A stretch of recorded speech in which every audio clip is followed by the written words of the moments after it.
5, 4, 3, 2, 1. We are live. Coming to you live. It's been live. Say what's up to the people, Dad. Hey, again, I want to express how much we appreciate our loyal. Wow, 3 times now in recent memory. I want to, throw out these shouts to our folks. Okay. Because they're our lifeblood. Now, the big thing today, the smoke is white. What does white smoke mean, man, Sam? There's a new pope. There is a new pope, and what is extraordinary, even though we don't know that much about him, but what is extraordinary about him? He's the first pope ever from the United States. Ever. Which is absolutely extraordinary. And, I think is very much to be commended for the church because it shows the broad reach of the church. It's no longer, anywhere close to a European institution. In fact, the previous Pope Francis, was from Latin America. And now we have a Pope from the United States. I understand he's from Chicago via the Augustinian Order and Villanova University. Why do I like Villanova University, Sam? Because the New York Knicks have a bunch of guys who went to Villanova University. That's right. And by the way, the New York Knicks were the big underdogs by like a huge margin to the Boston Celtics in the second round of the NBA playoffs. And in both of the 2 games, they were 20 points down and won by 3 and 1 point. So maybe some of the blessing spirit of the new Pope has spread to the Knicks. Now, I know very little about Robert Prevost, the new Pope, but the early reviews seem to be very positive. Right. He's talked about building bridges. He seems to be a man of true spirituality and humility, which is extremely important. He's worked not only in the United States, but extensively in Latin America, was bishop of a city. I'm not going to try to pronounce it. Try. Yeah. In Peru. Pronounce it. No, I'm not going to try to pronounce it. There we go. Wait, hold on. People can't see this. This is the Villanova crew. There we go. Yeah. The Knicks, the Villanova Knicks. So maybe the Knicks have, some special papal momentum going into Game 3. But that may be blasphemous, so I don't want to, dwell on that. Don't say much. That word. You have a bad history with that word. So much trouble. Jeez Louise. Yes. Should we do a poll about how many people watching are Catholic? It'd be interesting to see how many people or no, you're not interested in that. No, I don't think we want people to reveal their religion. It'd just be interested to see. It's anonymous. No one knows. That's true. I'm more interested in their views of the new Pope, if they have any. All right, so should we do, what's your initial impression of the new Pope? Good or bad? Yeah. Basically? Okay, I'll do that. Keep talking, though, while I do So, what is most revealing about a new Pope instantly, Sam? What tells you something? What's most revealing? Oh, their name. Their name. The name they take. And that's their own choice. And the name that the new Pope has chosen is Pope Leo XIV. That is incredibly revealing because the previous Pope Leo, who reigned in the late 19th and early 20th century, was one of the most influential popes in modern history, and in my view and in the view of many observers, an incredibly positive influence on the church and on the world. Oh. What did he author, Sam? He authored Rerum Novarum. Or Novarum, I'm not sure. I don't know how to say it either. Which it is, but it's an encyclical on the conditions of labor, which talks about labor and capital, way ahead of his time. Right. Back in 1891. And it really, to this day, defines the social economic teachings of the Catholic church. James LaGruta knew that it was called a rerum novarum. Oh, okay. That's pretty good. That's very good. I'm very familiar with the encyclical, even though wasn't sure how to pronounce it. I've written about it a little bit because it was such of thunderous importance in the late 19th century, when, in fact, we had the growth of corporate capitalism, an expansion of industrialism, the explosion of an enormous proletariat working class, and the rise of socialism and communist movements around the world. So Pope Leo XIII was directly addressing himself to the burning issues of our time, and in a very positive way. He critiqued both unbridled capitalism and socialism, although his critique of socialism was maybe a little bit more muted because he had some sympathy for it, but not much for unbridled capitalism. And he talked about the need to care for the poor and the wretched of the earth, and to uphold justice and labor rights. One of the leading Catholic organizations did a quick summary of some of the key points. I mean, it's an extensive document. We could spend a month on it, but here are just a few things, and they still very much speak to all of us today in the modern world. Just wages, quote, wages should be sufficient to support a worker and their family, not just bare survival. What does that say about what's going on today with wages, Sam? 130 some odd years later. They still haven't fixed the problem. We're still not there. Yeah. The minimum wage hasn't been revised, I think, since the Clinton administration. It's nowhere close, not even in the ballpark for a living wage. Workers' associations, quote, unions and trade groups should be encouraged to give workers a collective voice. The most important of all are working men's unions. Such associations should be multiplied and suited to the times. How does that fit what's going on today? What's happening with unions? Busting they are being up. Under attack, and really have been ever since a conservative Congress passed the Taft-Hartley Act of 1947. Limited work hours. Excessive work hours damage workers' health and family life. It is neither just nor human to grind men down with excessive labor so as to stupefy their minds and wear out their bodies. What does that say? Someone needs to tell that to Elon Musk. Yeah. And Jeff Bezos and all these billionaires who want people to work till they drop for them. All right, and here's maybe the most explosive. And this is just a top of the iceberg summary of incredibly detailed and extraordinary encyclical. The wealthy, along with the church, should actively support the poor. Get this, Sam. Okay. Quote, the rich should share their superfluous wealth with the poor as a duty, not of justice, save in extreme cases, but of Christian charity. A duty to share superfluous wealth with the poor. Someone should tell it to Donald Trump. How about Elon Musk? How about Elon Musk? How about Jeff Bezos? Bezos. I don't know. Is it Bezos or Bezos? I don't know. It doesn't matter. We know who he is. Right. I mean, you can tell that to any of these billionaires. Here is what Natalia Imperatori Lee, the chair of religious studies at Manhattan University, had to say. So you don't just take my word for it, but an expert in theology.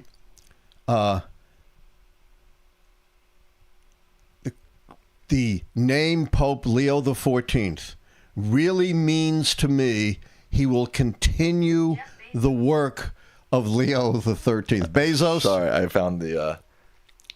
Jeff Bezos. Bezos. Who cares? Who cares? She goes on to say the name is a deep sign of commitment to social issues. I think this new pope is saying something about social justice, by choosing this name. It's going to be a priority.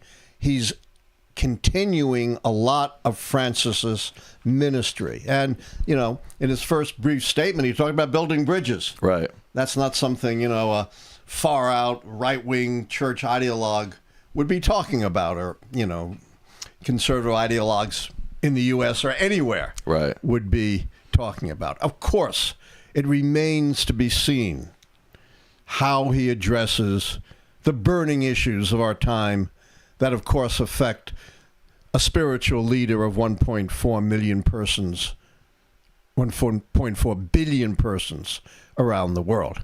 Will he clean up his own house when it comes to the tragedy of sexual abuse within the church? He has been somewhat criticized as maybe not being strong enough for that.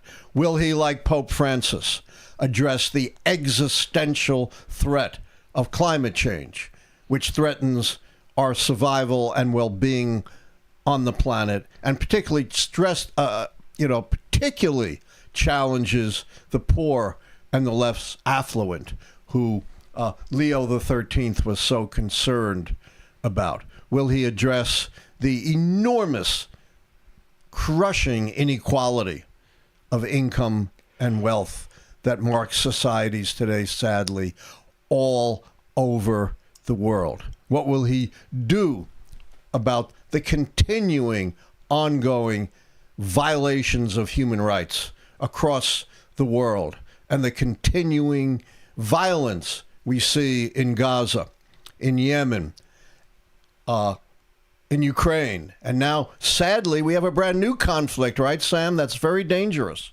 Right, in India and Pakistan. India and Pakistan, two of the largest nations in the world.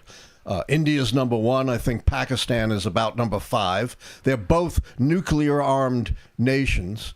And as far as I can see, our defense secretary, who probably couldn't find Kashmir on a map, or our Secretary of State, who's got too many hats on his head to focus, haven't even focused on this grave danger. So that's another challenge: violence, human rights around the world. That remains to be seen how this Pope will address them. But I have to say, you know, it's only been a few hours. Right. We still have no idea. Well, we have some idea. Well, we have some idea. Some idea. And, you know, the early reviews, for the most part, it's never 100%. No one's 100% positive. Maybe you are, but, you know, most people are not. So we don't know. Obviously, it's going to take months and years. Right. And as Pope goes, he's a pretty young guy. As popes go, yeah. As popes go. He's 69. Pope Francis, I think, lived to be 88. So he could have, you know, close to a 20-year pontificate, or maybe even longer or less. Who knows? But, you know, he's not excessively old for a pope. So his legacy will unfold over months and years. And there is some... We still need to figure out what his stance on gay rights are, the inclusion of women and the, you know, gender equality and things like those. I believe it was said that he might have had some controversial, non-progressive stance on gay rights. But again, I guess we just the whole church pretty much does. I mean, that would not single him out. No, I'm not saying it does, but I'm just saying, you know, how far will he go in his progressivism? Yeah, that's a very good question. And who knows? That's a very tough question. Before we get to that, I want to know, what's your theory? Why do you think they picked a pope from the United States? Was it about him being from the United States, or do you think they just thought he was the best man for the job? I think it was because he was the best. Of course, it's always men within the church. That's what I'm saying. Yeah. So the best man for the job. Yeah. You know, we never heard of him. Probably 99.99% of Americans never heard of him. But he was a favorite of Pope Francis, who was extremely well regarded in the College of Cardinals. And he was appointed by Francis and had a very high position in the church. He was the head of the organization that vetted bishops, you know, those who head the church in various cities around the world. And he had roots not just in the United States, but also, as we talked about, in Latin America. And Latin America is one of the great growth areas of the church, much more so than Europe. I have a theory. This is just speculation, just a hunch, but I think that the cardinals picked him because this group of cardinals, it seems to me, are a pretty progressive group. And I think, thank you, Bonnie Miller, for a $50 donation. Thank you. I think they want him to continue the progressive agenda and move the church into the 21st century.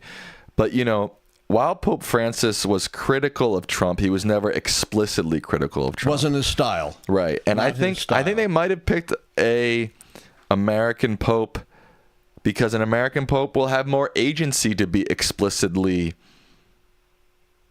go against Trump. Americans are brash too, right? That's what I'm saying. Yeah. And, America's the most powerful country in the world. We've got our hands in all the world conflicts. We've got our hand in immigration and migration. I don't know if you want to call it a crisis, but explosion across War the and world. Peace, climate change. Maybe they picked him because they're like, look, we want an American who's going to hold America's feet to the fire. Let's hope. And, that's my as you said, theory. He does seem to be very much in the mold of Francis, who did stand up for human rights, for the dignity of every human being, was mildly, at least indirectly, critical of Trump and of J.D. Vance. He was pretty sharply critical of this idiocy from J.D. Vance, where he said, we don't need to worry too much about, lives in Ukraine because, the value of lives for us diminishes the farther you get from the United States. And Francis was pretty clear in rebuking him, saying all lives are equally precious. Doesn't matter where they are located geographically. I thought the whole right-wing thing was all lives matter. What happened to that? Yeah, well, as Barney Frank, who I think was Jewish, not a Catholic, but at any rate was very famous in saying about, the Right to Life movement, that they believe life begins at conception and ends at birth. Right. I've heard that quite a bit from your brilliant mother, Karen Strickler, who codified Roe versus Wade in the state of Maryland early in the 1990s, a true pioneer of rights for women. So, obviously we believe as progressives that, the Catholic Church still has a long way to go, but overall you feel positive towards this Pope. Is that what I'm getting so overall, far? I feel very positive about this Pope. Look, I don't expect this Pope to be Bernie Sanders. Sure, of course. But within the confines of the Catholic Church, which still has certain, very rigid traditions and doctrines, I believe this Pope is about as good as you can get. I could be wrong, but I don't think so. Our poll has 450 votes. 96% say they have a favorable impression of the new Pope. So we're in sync with our very smart audience. You're in sync. All right. I want to go from the positive to the horrific. Uh-oh. There are credible news reports. They're not, I haven't investigated myself, but I believe the news reports are credible that the Trump administration was at least considering sending undocumented immigrants, do you know where, Sam? To the two of the most horrific places you can imagine. Libya and Ukraine. Ukraine. Can you imagine sending people to a war zone? And these aren't Ukrainians. These are, whatever immigrants you detain. Sending people to a war zone. I believe they were mostly Eastern European and Caucasus immigrants. But they weren't Ukrainians. They weren't Ukrainians. Yeah, no. Exactly. A war zone where people are being routinely killed and maimed, and services are down, and power is dubious, and there are no facilities for housing immigrants. This isn't just cruel. Sending them to this hellhole in El Salvador was cruel and unusual. This is monstrous, absolutely monstrous, and maybe not quite as bad, but almost as bad as you can get sending people to Libya. As you know, Sam, our State Department has travel warnings. Right. And you know what the highest level of travel warnings are in the State Department? Red? Level 4. Oh, 4. Okay. And Libya is level 4. Yikes. Quote, do not travel to Libya. Okay. Do not travel to Libya. That's a direct quote from the State Department. quote, due to crime, terrorism, unexploded landmines, civil unrest, kidnapping, and armed conflict. Look, Trump and his administration couldn't be as night and day to this progressive Catholic movement who are promoting, helping poor people, helping immigrants. I mean, Trump is literally like, if you're rich, you can buy your way into America. If you're poor and undocumented, we're not only going to kick you out, we're going to send you to like some of the most dangerous countries on earth. Couldn't be a sharper contrast. As I said, it's not just cruel, it is monstrous. Absolutely monstrous.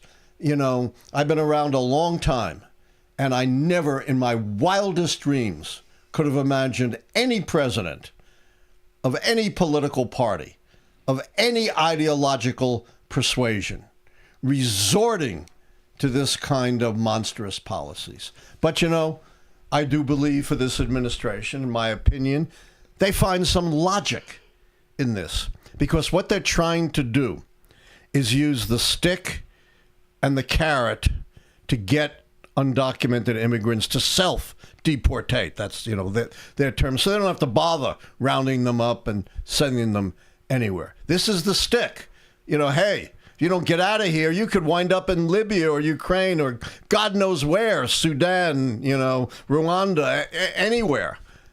And, of course, they have the carrot, which is, barely a baby carrot, and will pay you $1,000. Oh, I didn't realize that. Yeah, we're going to pay you $1,000 if you self-deport. How long is $1,000 going to last a family anywhere? Where are all these tax cuts going to come from if they're going to spend all this money paying all these countries to take these immigrants, give them all $1,000? That seems like a big spending, a lot of spending to me. It's a hell of a lot of spending. And not to mention, although it's a small potatoes, there's going to be many tens of millions of dollars spending on Trump's golf trips. Well, but we're not going to talk about that. And we're not going to talk about, the billions of dollars that Trump and his family are raking in from his presidencies. Plenty of reporting on that in the news. But, we talked about this before. They want to cut $150 billion while they're spending more in the military and, God knows how much on these deportation efforts. You can't do it without cutting what program, Sam? Medicare, Medicaid, Social Security. Right. You can't cut the debt servicing. That's fixed. They're increasing the military. They're increasing ICE. And very hard to go after Social Security and Medicare because that's old people. And what do old people do, Sam?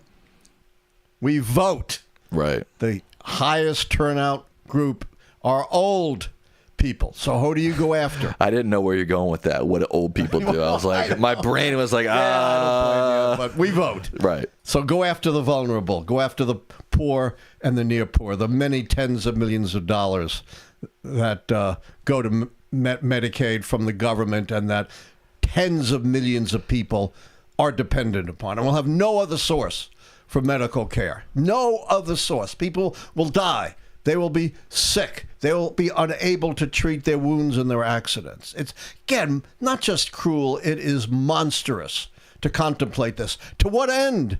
To give big tax cuts that mostly, not entirely, but mostly go to people who don't need it. Trump calls himself a populist. This is populism turned absolutely upside down, violated in every possible way. But the idea of sending people to Ukraine and Libya, as I said, the only word for it is monstrous.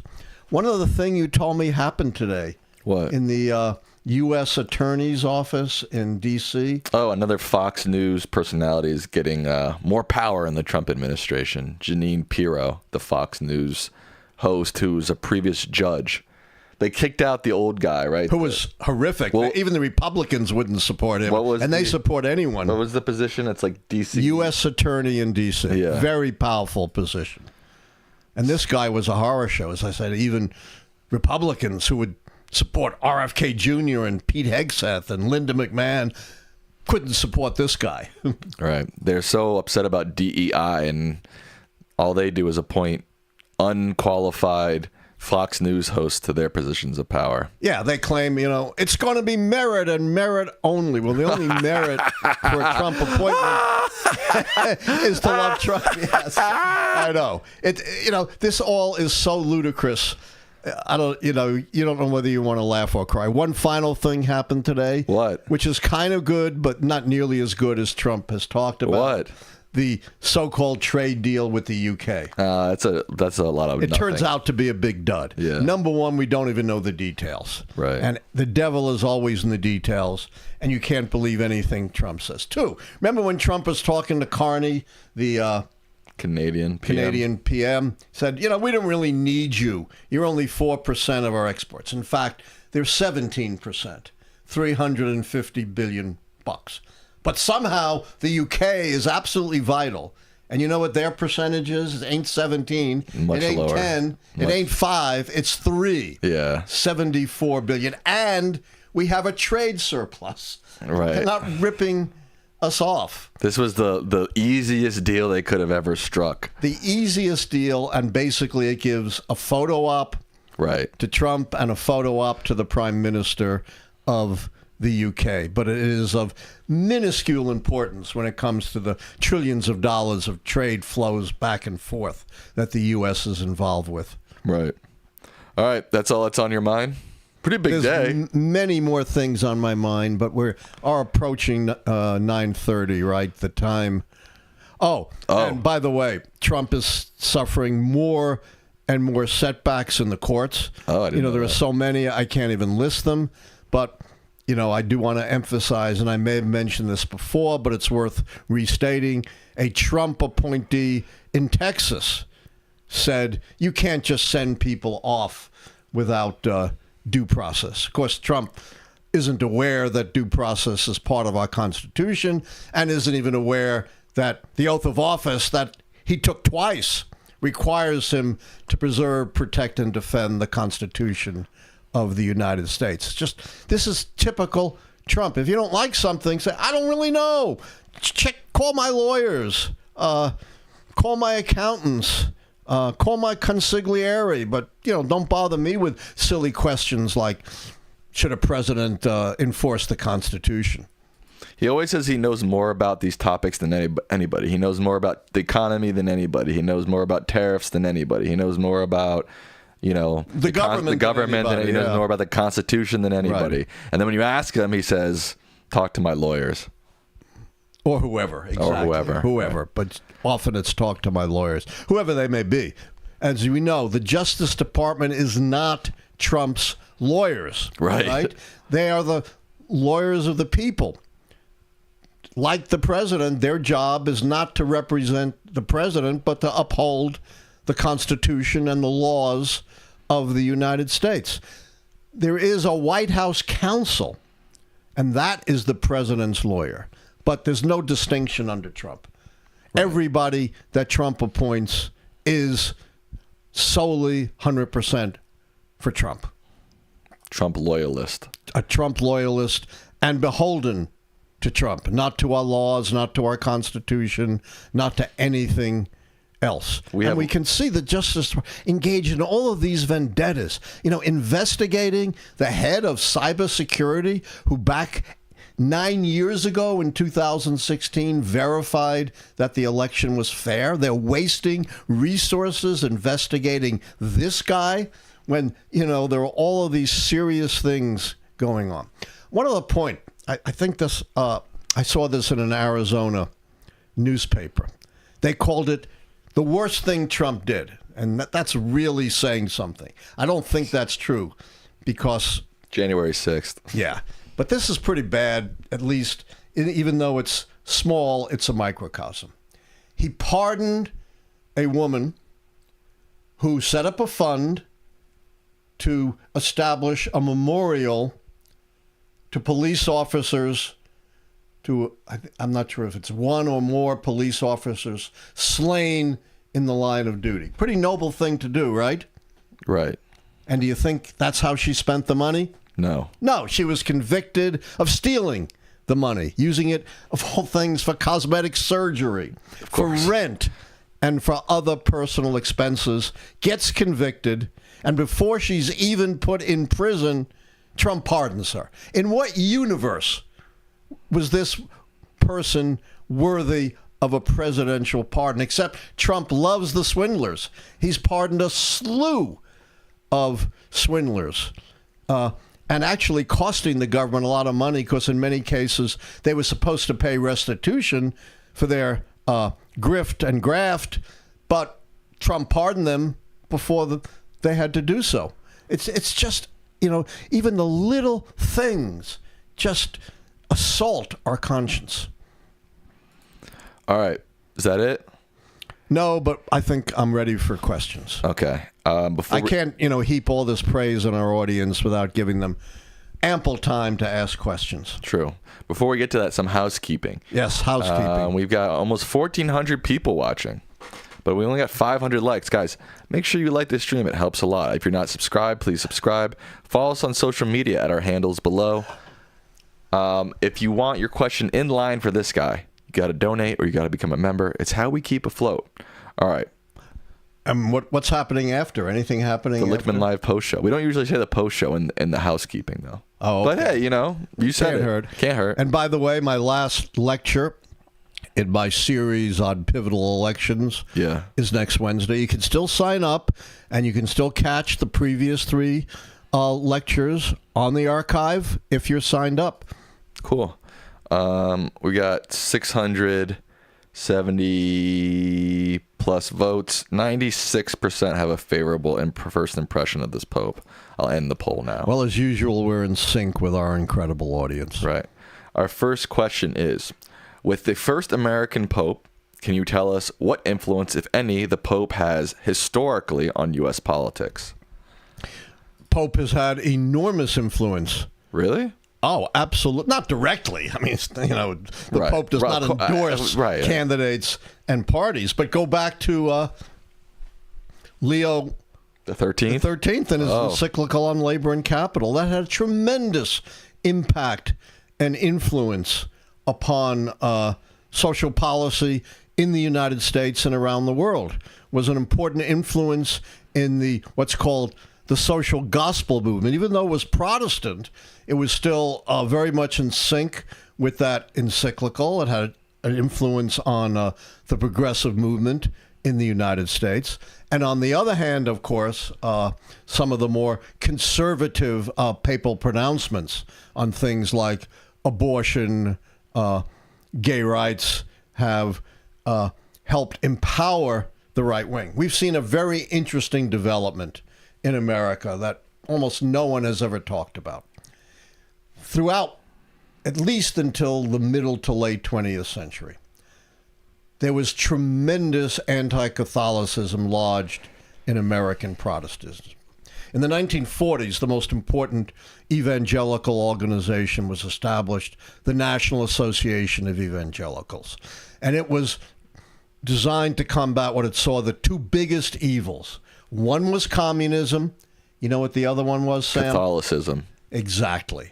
But, with the more conservative teachings of some of the popes, by the late 20th century, there was a reconciliation between conservative Protestants and conservative Catholics who didn't see eye to eye in the things that Leo XIII were talking about, but could unite on the subordinate role of women, anti-abortion, hostility to non-heterosexual relationships.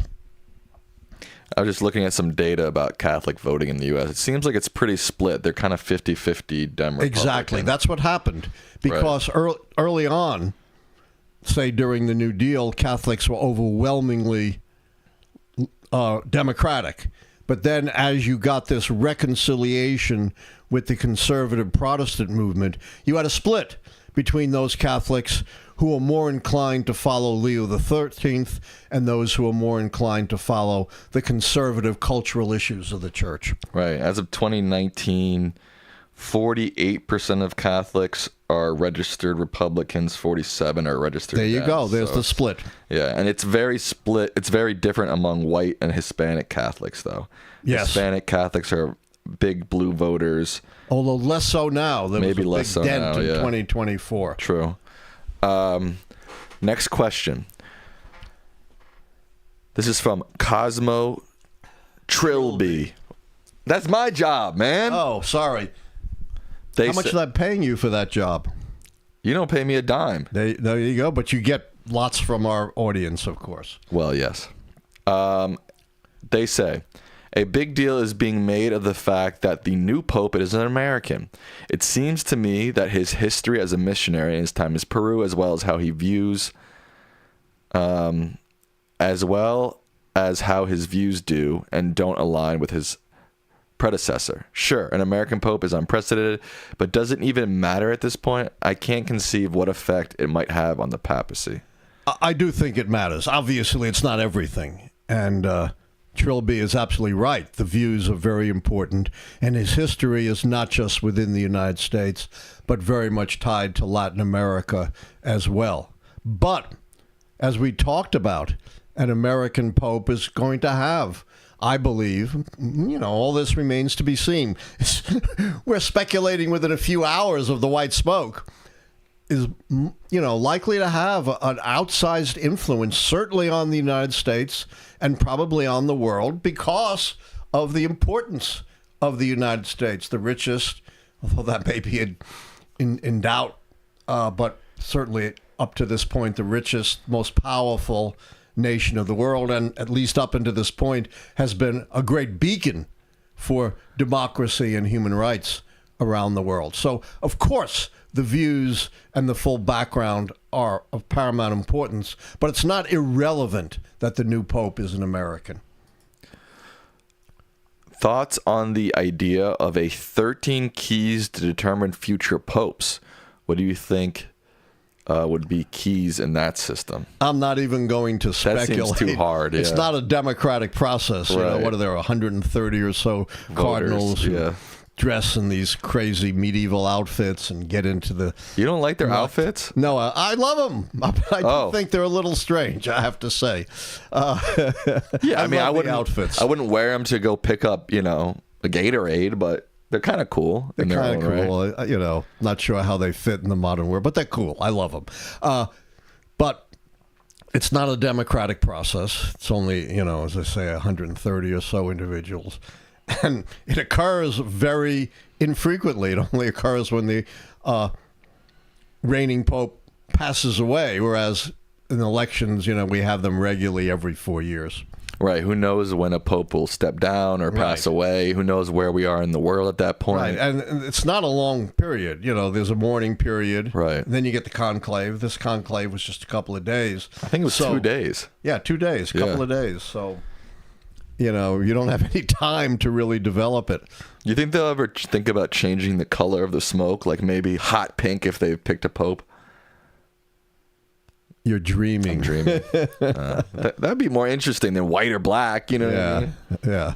Good luck with that. Were you aware Trump nominated Jeanine Pirro? Yes, we were. I ask everyone I know, and no one knows the answer. Do we still have a 145% tariff on all goods from China? Are there actual electronic exemptions? God, Philip, you expect us to know the details from Donald Trump and to trust them? I'm not sure. Obviously, no one is. But at least maybe not on all goods, but I don't think Trump has across the board repealed those tariffs. Right. I don't think he's repealed the tariffs, and I don't know the electronic exemption. I thought he said there wasn't. His administration said there was, and then he tweeted out that there wasn't going to be. Yeah, I mean, how do you know Right. what information is real and what's fabricated? Right, but I do believe we still have 145%. I believe that's right. Only 600 likes, guys. Let's get those likes up. Let's get those donations in and members. We were very blessed last time. Someone gifted us 5 members. That was Philip H. Philip H., thank you Yeah. so much. Members really sustain us because, they last. They're enduring. This is from Stat Brat Stacy. They say, my 2 grandfathers were Seabees in the Pacific during World War II after the war in Europe was over. All right, today is VE Day, Victory in Europe. 80 years. They say, it seems that Trump wants to intentionally snub their service. Is this brilliant new May 8th World War II holiday going to stand? Who knows? So far, have you heard about that? Yeah. Oh, he wants to do holidays, but they're not enshrined by Congress. Oh. They're just something that Trump has talked about. They're not official. You're not going to get off another day. It's crazy that it was only 80 years ago. Yeah, it's hard to believe. It feels like 200 years ago. I know. And we were talking about it earlier today. Well, we don't need to get into that, but well, let me answer our question. Oh, go ahead. Sorry. It seems that Trump wants to intentionally snub their service. He has snubbed the service of lots of persons, including, at least initially, the incredibly pioneering Black Tuskegee Airmen. But it was restored. But he has tried to erase a lot of the contributions of our valiant people in service simply because they happen to be minorities or women or maybe transgender or maybe gay. I thought, again, everything was supposed to be merit, and it's just the opposite. I was going to say that we were talking today about how quickly Germany devolved, and the Weimar Republic, which was the government before Hitler, was actually considered a pretty progressive democratic government, and then suddenly shit went bad real quick. The most virulent anti-Semitism was not considered to be in Germany, but in Russia and Eastern Europe. Right, with the pogroms and stuff. Pogroms right? were not in Germany, and Germany was considered an advanced, enlightened, highly cultural nation, but it had a very strong militarism imbued in its culture and history, and very, very little in the way of democratic traditions. The Weimar Republic was really the first truly democratic German government, and it barely lasted. Right. Why did it devolve so quickly? Why did it fall apart so quickly? That would have to be a whole show, a whole course. Okay. I don't want to quickly talk about the rise of Hitler. Right. Looks like the Gulf of America needs a 60% vote of the Senate to pass. The same for the renaming of Veterans Day. It all seems like a big ego trip. Yeah, I mean, unless it's a reconciliation, you need 60% of the Senate to break a filibuster. You only have 53% are Republicans. So nothing that Trump throws out is likely to pass unless it goes through reconciliation. Trump being on an ego and power trip? Come on. How could anyone think that? That's crazy. What do you make of the trade deal with the UK? We talked about that, right? Yep, we already discussed that. I have nothing more to say about it till we see the details. Occasionally I'm hearing reports that some companies like Nissan are reversing course on RIFs at their American plants. I assume that means reductions in force, right? I don't know. I would think. Some companies are planning to move manufacturing plants to the U.S., and now we have had successful trade talks with the UK. Not that it means a whole lot. It's still very early in this trade war, but is it possible? That ill-advised and detrimental as Trump's tariffs seem, they're actually having effects that Trump said they would? I haven't seen it yet. It's certainly possible that it would have some effect, but I think it's far outweighed by all the detrimental elements. If you wanted to get more manufacturing in the United States, there are rational, targeted ways of doing it, not the incredibly chaotic, unplanned, unthoughtful actions that Trump has taken. In the past, Democrats said, you can't win an election just talking all about how terrible Trump is. The Canadian Liberal Party just did that. Is Mark Carney's victory proof that the American liberals should have done that from 2016 to 2028? I mean, they pretty much did do that. They tried. But let's not forget, the Canadian electorate is much more liberal than the American electorate. So you can't draw a direct parallel between the U.S. and Canada when it comes to voter appeal. I've been saying all along, though, that absolutely the Democrats need to show much more of a spine when it comes to attacking Trump. But I've also said they also need a compelling positive message. What are you doing for ordinary Americans that we know Trump isn't doing? And it's all there. We talked about this before. Every significant advance for ordinary Americans, from Social Security to rural electrification, through the Civil Rights Act, the Voting Rights Act, Medicare, Medicaid, Social Security, the Affordable Care Act. Every single one of them was adopted by which party? Myanmar's imperial. Yeah. And yet nobody knows that. They think the Democrats are doing nothing for ordinary people. Yeah, I was about to say, I would argue the opposite. I think that Dems in the United States have focused too much about talking about how terrible Trump has been since 2016 to present. I think that's been part of the reason why he's won 2 terms, in fact. Impossible. I mean, you know me, I always get frustrated when we just go on these lists and on about Trump said this and he's racist and he said that and it's but like you can't let it go. That's my point. But you don't have I've to. always said they need, though, a positive, compelling message. I've never said you can trade just on going after Trump. Absolutely not. But you can't let him off the hook either. I'm not saying you should let him off the hook or not talk about it. I'm just talking about the amount of time that liberals and progressives and Democrats have spent just talking about that is too big in the pie chart. Hard to say. Well, he's won 2 terms. I know, but that isn't the reason he's won 2 terms. Okay. Have there been other presidents who have gotten in trouble for too many executive orders or their executive orders in general? Yeah, executive orders are not part of the Constitution. They're part of the so-called implied powers of the president as head of the executive branch of government. And they go all the way back to, guess who? George Washington issued the first executive order. And there have been some incredibly positive executive orders and some very negative executive orders. Probably the most positive executive order was issued by Abraham Lincoln. You know what that one was, Sam? The Emancipation Proclamation. Right. And I hate to say, the worst executive order was not issued by Donald Trump, was not issued by any Republican, but was issued by the iconic Democratic president. Do you know what that executive order was? The worst executive order ever? Yeah, I mean, it's subjective, but, arguably. By I'm guessing FDR? By FDR. The Japanese internment. The Japanese. Whoa! I can't believe I got that. Whoa! Exactly. I mean, I guess it wasn't that hard, but no. Okay. All right. I'm proud of myself, though. From my good friend Tashdid Khan. You can't read that entire, 10 sentences. I think it's an interesting question, so I'm going to read it. All right, 10 sentences.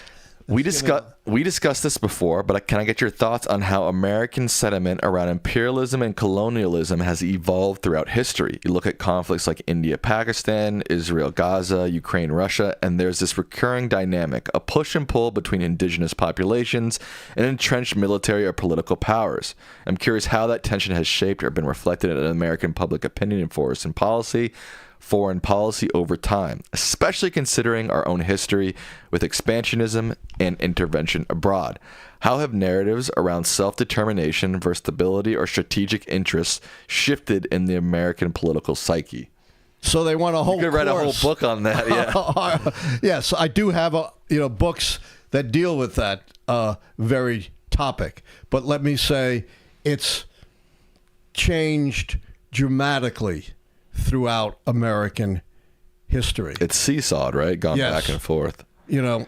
We went from the isolationism of George Washington to the manifest destiny of Thomas Jefferson and James K. Polk, who,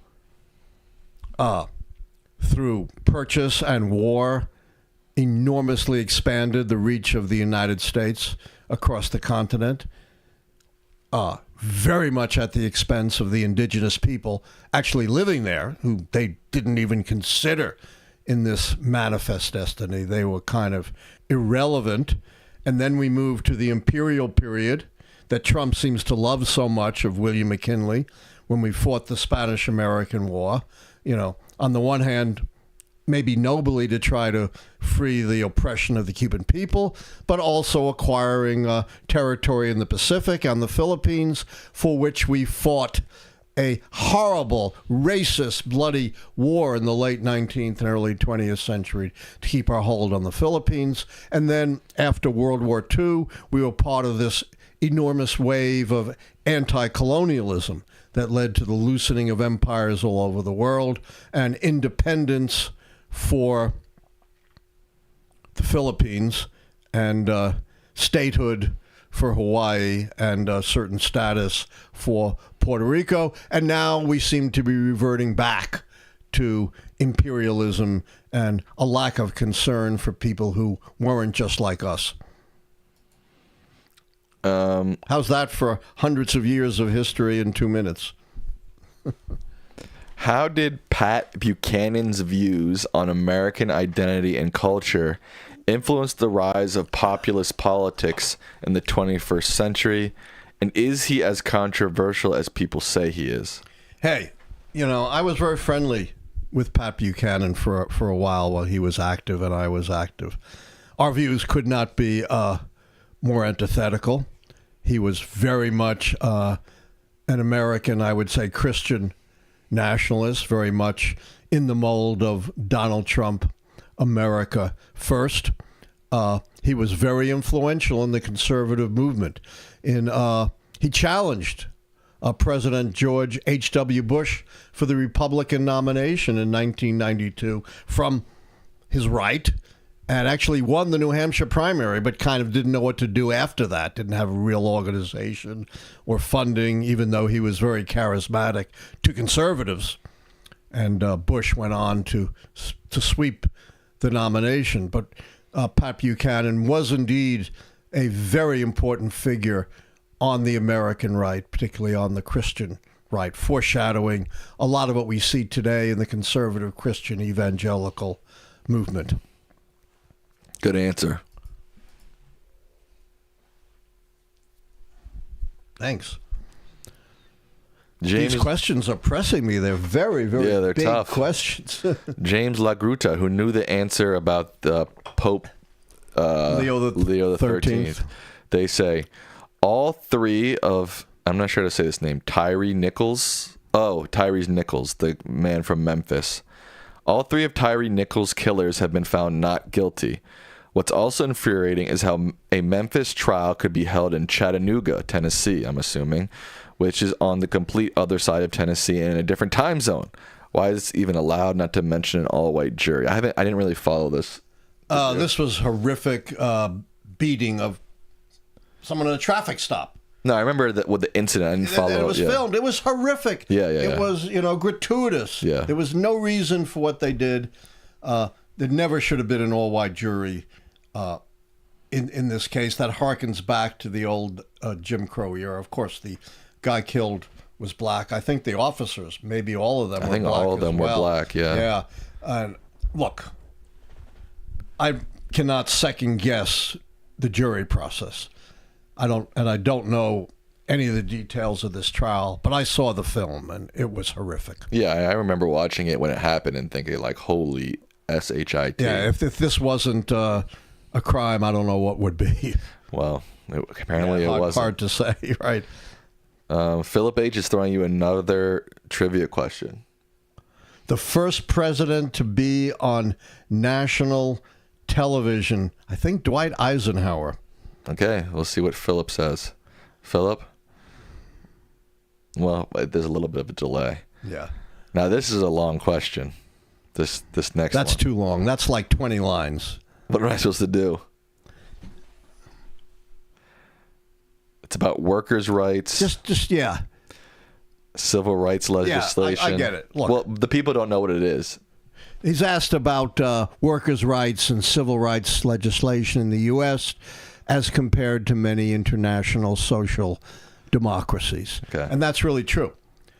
I've talked a lot about Donald Trump's Project 1776, supposedly a guide for teaching our history. And it blatantly lies. It says the United States was a leader in abolishing slavery. We were a laggard in abolishing slavery. Spain France, Mexico, Great Britain, most of Latin American nations abolished slavery before the U.S. and took a war for the U.S. to abolish slavery. So, going all the way back to the 19th century, we were very much a laggard. With respect to civil rights, we had this kind of Renaissance period of Reconstruction after the Civil War. That ended with the so-called redemption, a terrible word, the white supremacist takeover of the South, which imposed Jim Crow discrimination for nearly 100 years on black people in the South, again, making us a laggard internationally. Jim Crow did not begin to be dismantled, believe it or not, just 60 years ago it began with the Civil Rights Act of 64 and the Voting Rights Act of 65, which then did bring us into the forefront of civil and human rights. But now we seem to be backtracking as well. How can a nation dedicated to the rights of human beings even contemplate, even consider it for a second, sending people to Ukraine and Libya, much less sending them to that hellhole in El Salvador? People who are not convicted of anything. Right. I remember Bukele said, that he's not imprisoning people. He's freeing millions of El Salvadorians and Americans from all these terrible people who commit crimes. It's like, these people that you're sending to these prisons from America didn't even commit crimes. So your whole rhetoric is all... Right, and we can't have due process because there'd be too many trials. Yeah. So we just got to send people in violation of the cruel and unusual prohibition in the Constitution to this essentially, not death camp, but concentration camp in El Salvador, just on my say-so. Right. You can do both. You can reduce... there's no doubt that crime has been reduced dramatically in El Salvador, and that has probably helped millions of people's lives. But there's a balance to it. If you start imprisoning people that don't commit crimes, now you're starting to... like I said, go on the other side. And the U.S. of does not have the same issues that El Salvador had that led them to destroy people's lives. In fact, despite all the hysterical cries you get from Trump and his allies, crime was down, not up, under Joe Biden, and was much, much higher 40, 50 years ago in this country. Apparently, the answer to the trivia question was FDR, the first president to be on national TV. I was close. But Philip H. did donate 5 memberships after he asked you that question. So, yep, it's worth it, right? Right. How many more questions do you want? We're at the end here. 2 more. 2 more. Diego Yanez Holt says, I don't think Trump is a fascist. He is more like a Latin American caudillo, strongman, which is fascism light. You can draw parallels between Argentine dictator Juan Domingo Perón and President Donald Trump. Yeah, I think there's some truth to that, although I'm not sure it's entirely true, because the United States is such a different country than Argentina and other Latin American nations that have been ruled by caudillos or so-called strongmen. And you need, a much more systematic attack on American institutions here than in those other places. All right, our final question of the night. But the good news is the Lichtman Live post show is coming up right after this. So if you want to keep chilling and chatting, join me on my channel. The @ is right there. Did you hear about that Trump appointed a former cast member of the Real Housewives of New Jersey to a position on the Holocaust Memorial Council? She's a reality TV personality, and her nickname is Siggy Flicker. Her son, Tyler, was involved in the January 6th insurrection and was pardoned by Trump. Never heard of this, but I'm not surprised. Apparently she had 2 essential qualifications for Donald Trump. Right. Number 1, TV. Sure. And number 2, association with the January 6th insurrection. That's clearly an indication of pure merit. Right. No DEI, but reality TV stars as Holocaust Memorial Council members. Unbelievable. All right, with that, we will wrap up Lichtman Live for the night. Shout outs to Vacuum Tubes for Hi-Fi and CJ for your donations. We didn't get to your questions. Thank you to Philip H. for donating another membership. We really appreciate that. All right, Dad, what are your final words to the people? My final words is, in these dark times, we have, I believe, a ray of sunshine in the appointment of Pope Leo XIV, who I hope will follow in the footsteps of his truly illustrious predecessor, Pope Leo XIII. All right. Let's hope. Good night, folks. Let's hope for the Pope. That's a good one.